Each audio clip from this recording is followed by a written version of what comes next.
నమస్తే జగనన్న. అందరికీ పెద్దలకి, మా అమ్మ శ్రీదేవమ్మకి, జగనన్నకి ధన్యవాదాలు. ఇంతవరకు మీరు లేకుంటే నేను లేనన్నా. ఒక ఇల్లు నా కళ. నేను చాలా పేదవాడిని. ఈరోజు నాను ఇల్లు ఉందంటే నాకు. ఏ ఊరుమా? నాది హోసూరు గ్రామం, పత్తికొండ నియోజకవర్గమేనా. ఇల్లు ఉందంటే అది నాకు చాలా కళ. ఎవరు నమ్మలేరు. కానీ చాలా పథకాలతో చాలామంది చాలా లబ్ధి పొందుతున్నాము. కానీ ఇక్కడ వచ్చిన ప్రజలకి, ప్రతి ఒక్కరికి మన భారతదేశం, మన రాష్ట్రం వైపు ఏ విధంగా కరోనా సమయంలో మీరు చాలా ఆదుకున్నారన్న మమ్మల్ని. అదేవిధంగా అమ్మ ఒడితోటి ఆదుకున్నారు, అమ్మ ఒడితోటి ఆదుకున్నారు, పిల్లల చదువులు మీవి అన్నారు, విద్యా దీవెన పథకముతోటి చదువుల తల్లివి అయినావన్నా, విద్యా దీవెన పథకంతో చదువుల తల్లివి అయినావన్నా, మా పేద పిల్లలకు అండగా నిలిచితిరా మా జగనన్న, పేద పిల్లలకు అండగా నిలిచితిరా మా జగనన్న, చీకటి బతుకులో వెలుగులు నింపితిరా మా Jagananna.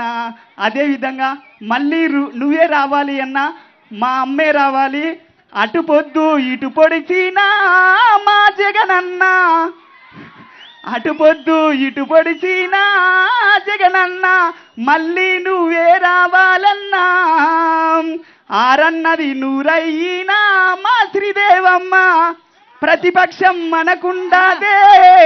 Thank you so much Jagananna. అదేవిధంగా మా అమ్మ కంగాటి శ్రీదేవమ్మ గారికి. హలో, పేరేం పేరు? మన పేరు హలో, శివ. శివ. అందరికీ ఉత్సాహం. అందరూ కవులు, కళాకారులు జగనన్న చూడగానే అందరికీ ఉత్సాహంగా వస్తుంది.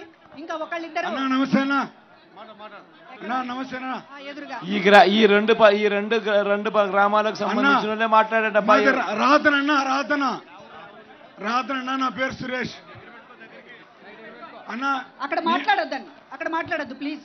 అన్నా, నీ నుంచి లబ్ధి పొందిన ప్రతి ఒక్కరు ఉన్నారన్న.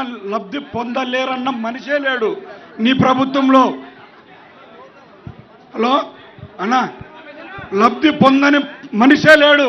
మనము ప్రతి మనిషి ఓటు వేసినా ఏకపోయినా నీ నుంచి లబ్ధి పొందినారు కాబట్టి ఎంతోమంది ఏకపోయినా కానీ వాళ్ళు ఖచ్చితంగా నీ పథకాలు పొంది ఎంతోమంది లబ్ధి పొంది నీకు ఆకర్షితులై నీ కోసం ఓటు వేయడానికి సిద్ధంగా ఉన్నారన్నా. దానికోసం మేము సిద్ధంగా ఉన్నా. అలాగే మా రాధన గ్రామంలో చెరువుకి నీళ్లు రావాలన్నా. ఆ చెరువుకి నీళ్లు రావడం వల్ల ఇప్పటి వరకు మా ఊళ్ళో నీళ్ళు బాగా ఎక్కడ లోటు లేకుండా వస్తున్నాయన్నా. ఒక్కసారి మా చెరువుకి నీళ్లు ఇప్పిస్తే మాకు చాలా సంతోషంగా ఉంటుందన్నా. ఇంకొకటి అన్నా జగనన్నా, మా తుగ్గిలి మండలం కరువు మండలం ప్రకటించలేదన్నా. కానీ రైతులు చాలా ఇబ్బంది పడినారన్నా. అమ్మని కానీ ఎంతోమంది అర్జీలు పెట్టుకున్నారు. అమ్మ ఎట్లన్నా కానీ సీఎం సార్తో మాట్లాడి తుగ్గిలి మండలాన్ని కరువు మండలంగా ప్రకటించని ఎంతోమంది వేదన పడినారు, చాలా బాధపడినారు. దానివల్ల ఇప్పుడు ఖరీఫ్కి లభించిందన్నా ఈ అవకాశం. కానీ నీ నుంచి వచ్చిన గొప్ప అవకాశం అన్నా ఈ తుగ్గిలి మండల ప్రజలకి.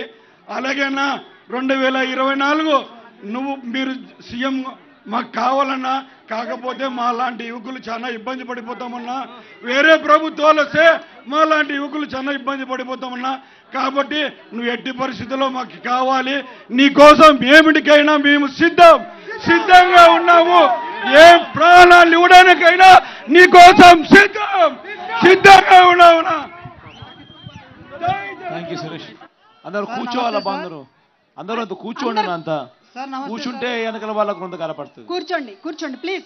అందరు దయచేసి కూర్చోవాలి. సార్ నమస్తే సార్. సార్ నమస్తే సార్. కూర్చోండి. సార్ నమస్తే సార్. చెప్పారు.